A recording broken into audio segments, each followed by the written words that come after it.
Hi everyone, my name's Matthew Coles. I'm a Principal TAM at AWS and I'm based in Melbourne. I'm here to talk to you today about building native iOS and Android apps and using cloud features through AWS Amplify.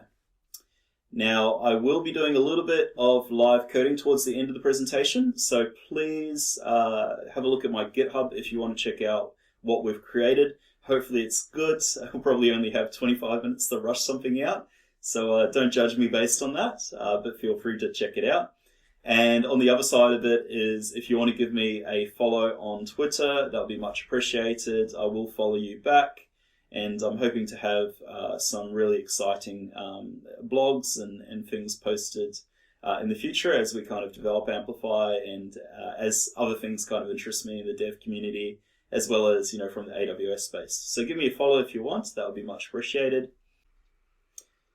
So firstly, what's Amplify and what's an Amplify library? Essentially, Amplify is a library that you can add to your application that's going to allow you to access features that are in the backend cloud environment that you've provisioned, so AWS. And the way that Amplify works is you can add those libraries in, and then you can make those calls, and you can talk to existing resources that you might have provisioned. And you can also use the Amplify CLI to dynamically create resources on the back end that you might need that don't exist today because you're really focused on just developing your application itself and you don't want to deal with the logic of the back end there as well. And of course, whatever you create in the back end can be customized as well. And then I mentioned at the very start, you can tap into resources that are existing as well. So it's a very powerful library that's going to help you move fast with your application.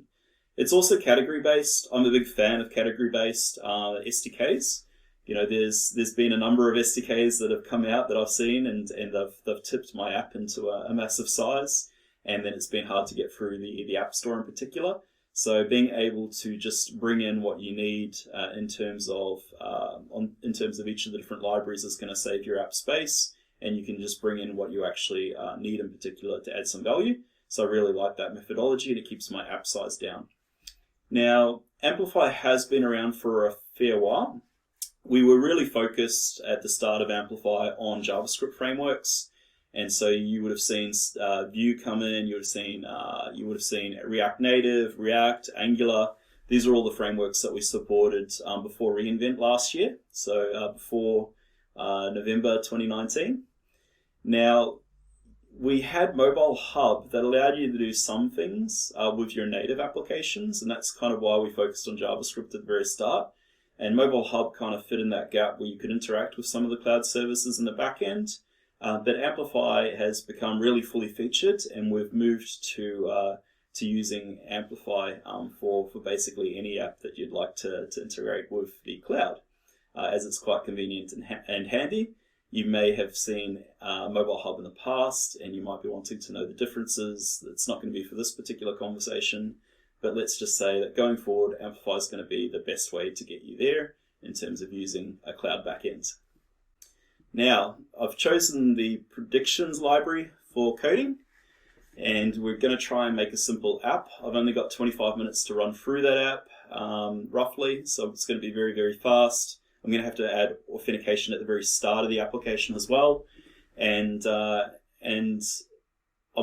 haven't been up to date with Swift, so I haven't been tracking it. I've been trying to get onto Swift UI too. I saw the WWDC videos from 2020. I'm trying to get up to speed with that, so I'm just going to do plain Swift UI, make it really easy. And I'm also going to use this session to supplement what I saw Kilo Loco or Kyle Lee do within the AWS Amplify Days, where he built an app with auth and with uploading of images and then got to the machine learning steps. So I'm trying to supplement that. He had a little bit longer time than me. So let's see how we go, and we're going to do this in Australia style, which is why I have this slide here, and in New Zealand style as well, actually. So I'm from both countries, born in New Zealand, and so we're going to make this nice and fun, and we're going to add a little bit of our flavour to it, hopefully. And because I am a bit travel sick, what I think I'm going to do is I'm going to build a translate app that translates between Australian and New Zealand English, and I'm going to translate that into Japanese.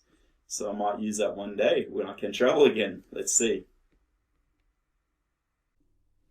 Here we go. So I am going to open up Xcode and I'm going to start a brand new project. So I'll go Xcode project, single view application. I'm going to give it the name of translation demo, and making sure that I'm using Swift UI, of course, here. And this is just the latest version of Xcode, so it is 11.6, just in case you want to know what version of Xcode I'm using. I know in a couple of weeks to months we might see a new version pop out that could be quite different. And I'm going to leave the rest as pretty much as is. I think that's okay for this. And I've got a billion folders here, so I'm effectively going to create a new one, and I'll just call it, I'll just leave it as is actually.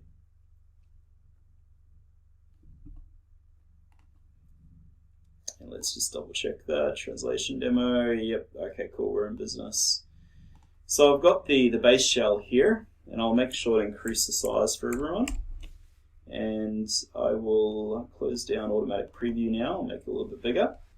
I am going to close it quickly because I know that I'm going to do a pod install in a second. So I'm going to get that new workspaces file as most of you guys are familiar with. But I'm just making sure the rest is set up okay. And I am going to close that for now. I'll reopen it in a sec. So what we're going to do is we're going to have a look at the Getting Started guide for Amplify. And we're going to follow some of those steps really quickly to get Amplify into our application. We're going to look at iOS, of course, look at the Getting Started tutorial. It's basically going to tell you the same thing as what I did beforehand. The only other step that you need to do is make sure that you've got Node and NPM and CocoaPods on your machine as well as Xcode, and you effectively run this particular command in the command line, and that's going to allow you to interact with the Amplify CLI. So let's flick through a little bit. Once I've created my project, I can init, I can do a pod init in my folder. So I'll just bring up terminal. Let's go, what was it? It was translate, wasn't it? Yep, translate demo. This is it. Yep, cool. So I'm going to do a pod init, and it's going to initialize CocoaPods. Perfect. And what I'm going to do here, looking at the steps, is I'm effectively going to add in these four libraries for Amplify. So the Amplify core library tools, API plugin, and data store plugin. Sounds okay. So I'll just open up VS Code, and I will open up my pods file. I just need to bring it across.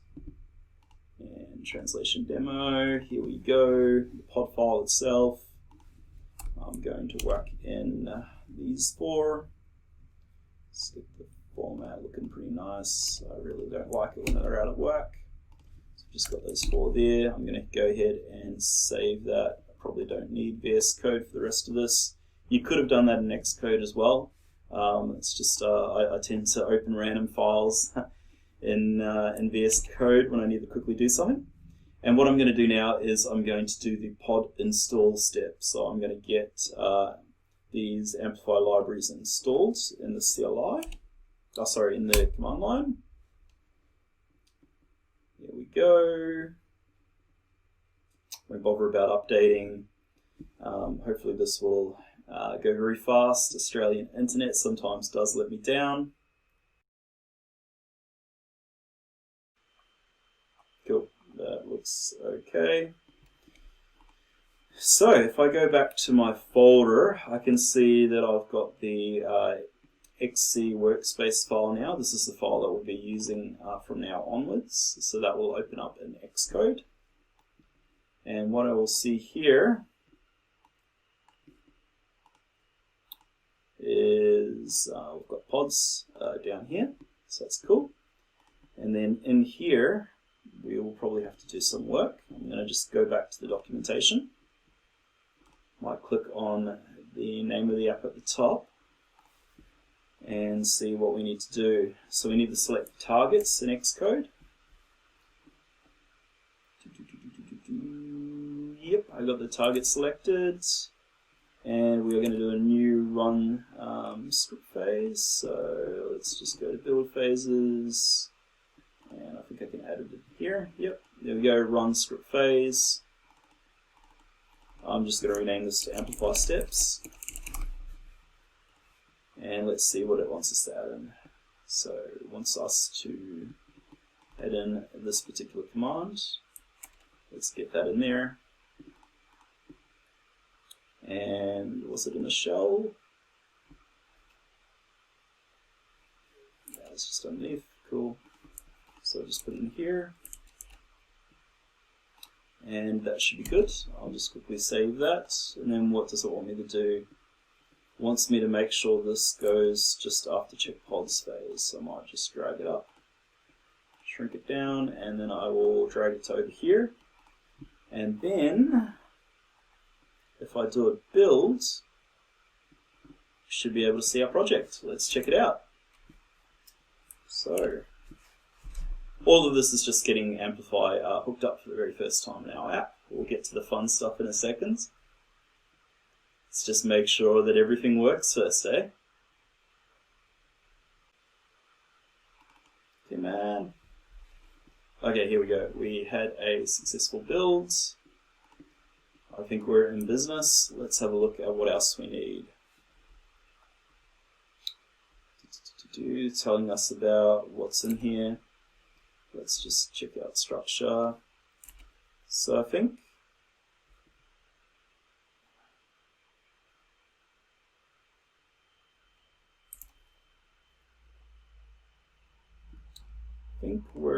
let's just have a look.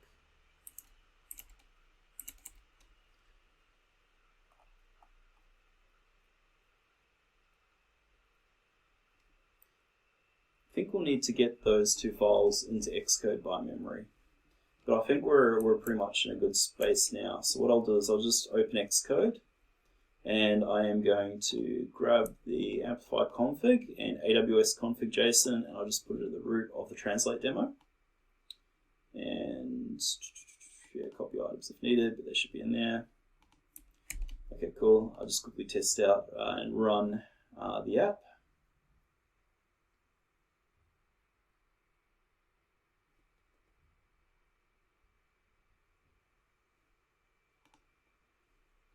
My builds, and then I think I'm going to do some work in my app delegates in a second. So we're in business. Let's see, let's drag it over here.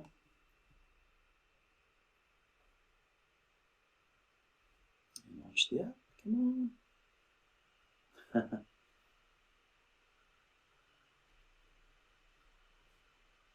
What's in content view? What should I be expecting? Like a hello world. Okay.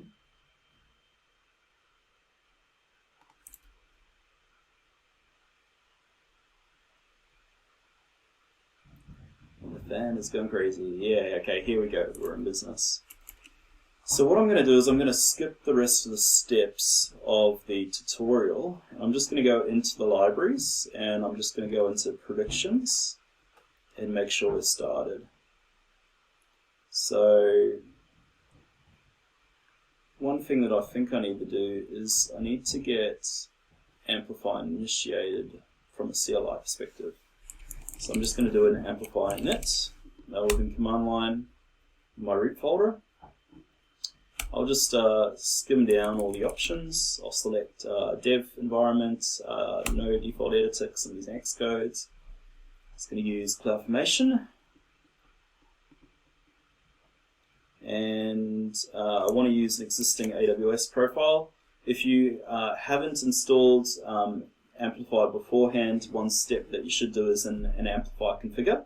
And what they'll do is they'll link a user from your AWS account to your local computer, so you can do development here. So run Amplify Amplify configure if you want to do that. I've already got one here. I've just got default and Amplify MacBook Pro work. I'm just going to choose default for now. And it's going to initialize Amplify for my project.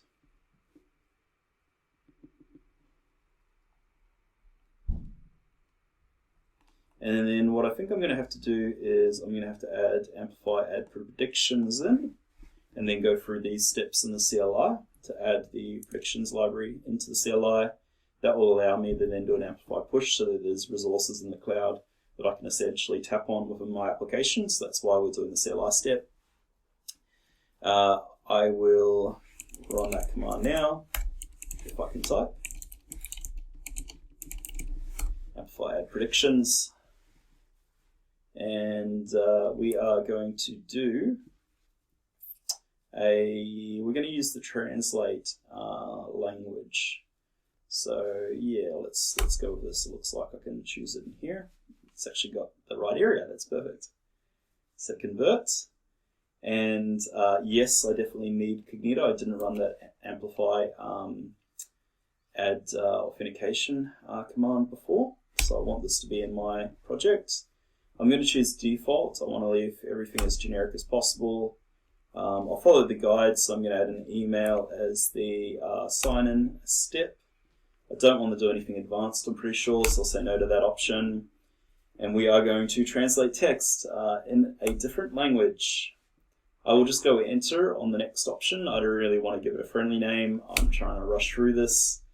And now I'm going to choose the source language, and it's going to be Australian and New Zealand English. I'm just going to pretend that's an option here, not generic English. And we are going to target, let's go Japanese, eh? We want it for everyone, so not just people that have logged into the application using Cognito. We're going to have guests be able to use the API as well, make it nice and easy. Anyone can use that feature in my app. And we are good to go.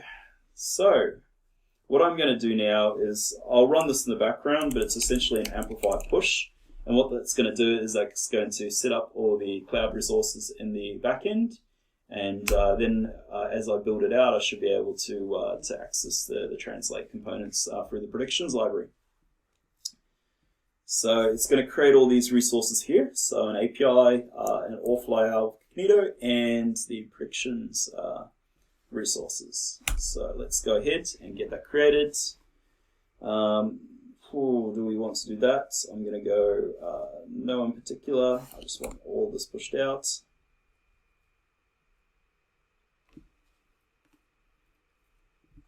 And what I'm going to do is I'm going to have a look at what we actually need in the pods library. So I think there's going to be a couple of updates here. This time I'll open up an Xcode. So what does it recommend? It recommends just these ones actually. So maybe I don't need the tooling one for now. Let's just switcheroo. Yeah, let's do that. And let's run the pod repo update. What I might do, Amplify's building, so I'm just going to open up a new tab, so Command T, and I'm going to run this particular command to update packages within CocoaPods. Whilst that's happening as well, this shouldn't have an issue running together, and it'll save us a little bit of time. So it's going to go ahead. And we are then going to update our app-delegate.swift to contain the libraries that we need for Amplify. So now we're on to the fun stuff. I'm going to go and open up the app delegate. I'm going to paste those underneath UIKit. I'm going to click save on that. The module hasn't been imported yet. We're not going to test our application just yet. Ooh, sorry about that. Live demos, and it wants us to update the delegates in the did finish launching with options command. I'll just have a quick compare of the code. Option keys.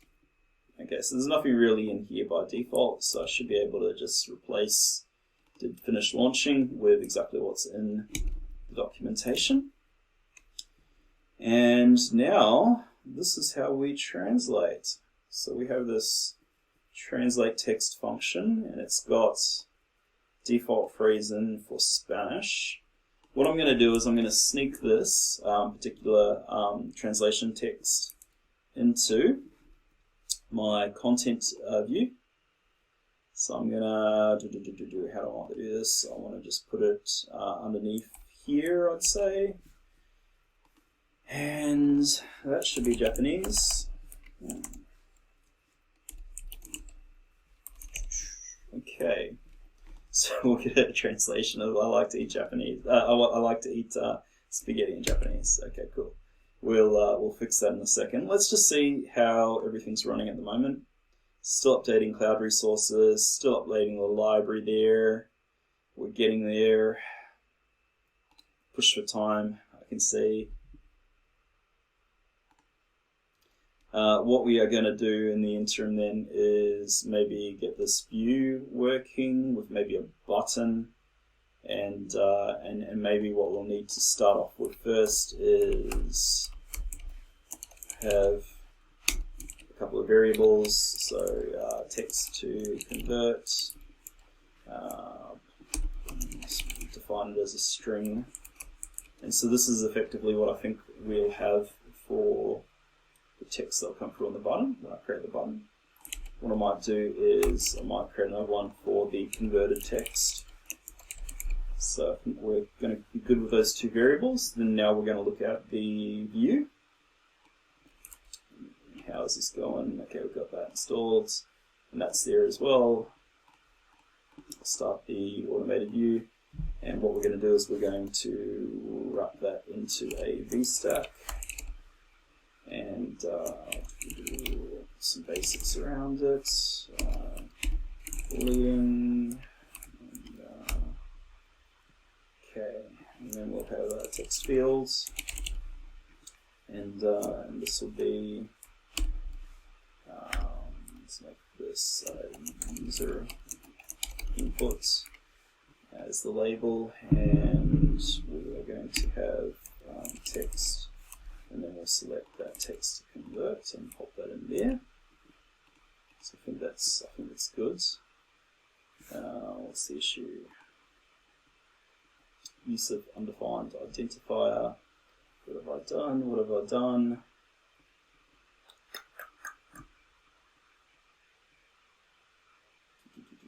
Let's put brackets in there.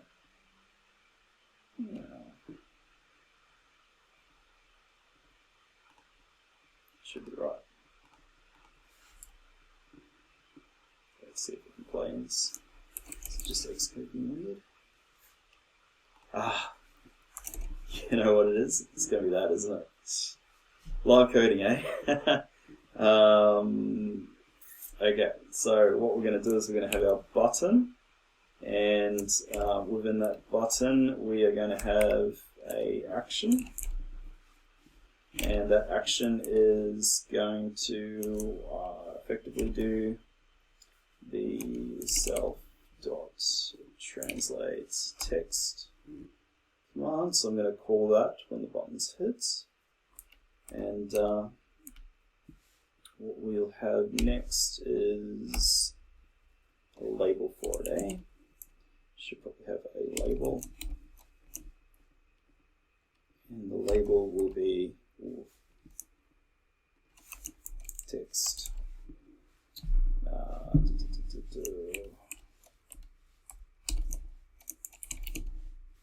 late.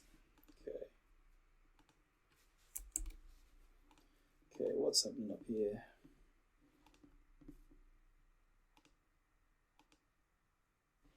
Text to convert. I'm missing a $sign here. That looks better.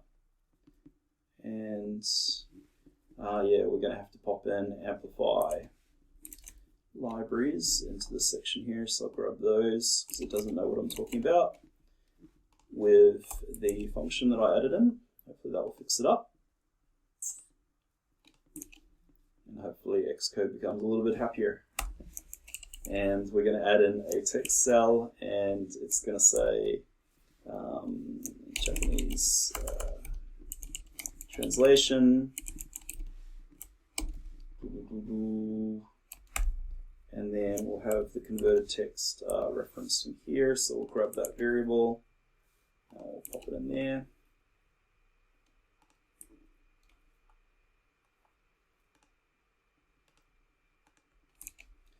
And I think that looks good. Let's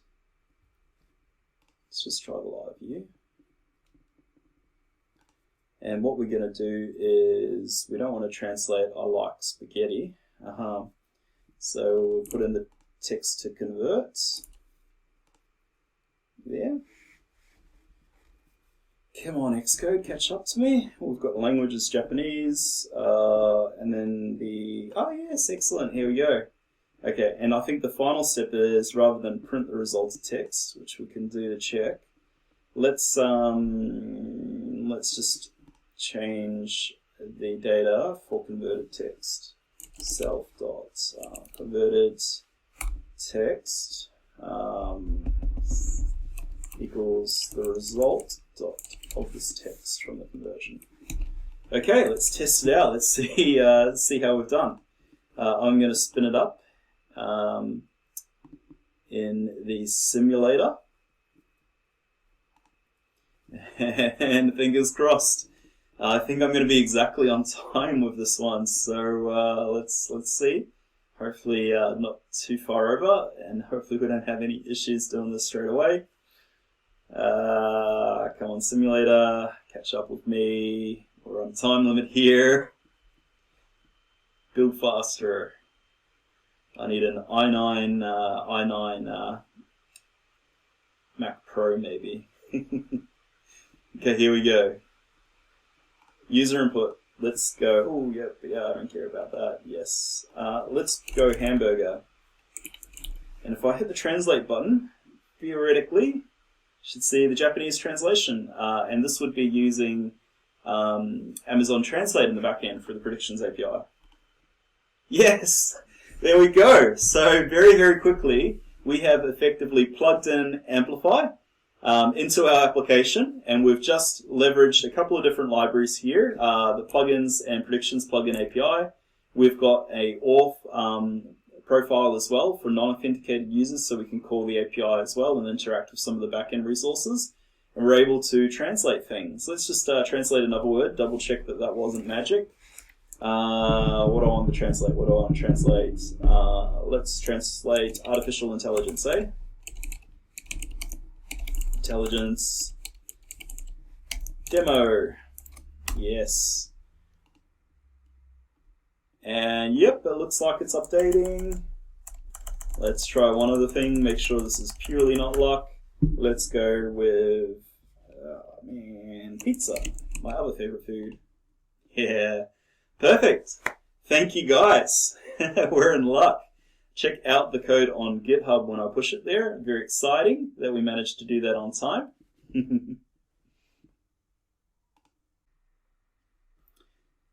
Excellent. So that wraps up the live coding session. We are going to jump into a workshop now, I believe. So you'll see some others kick that off. As I mentioned beforehand, I will have the code on GitHub, so check out my GitHub profile there if you want to have a look at what we did. Don't judge me on it. We only had 25 minutes. And then the other side of things is very much appreciate a follow on Twitter if you can do that, and I'll give you a follow back, of course. Thanks for watching my session, and I hope you enjoy the next one. Thanks, everyone. Bye.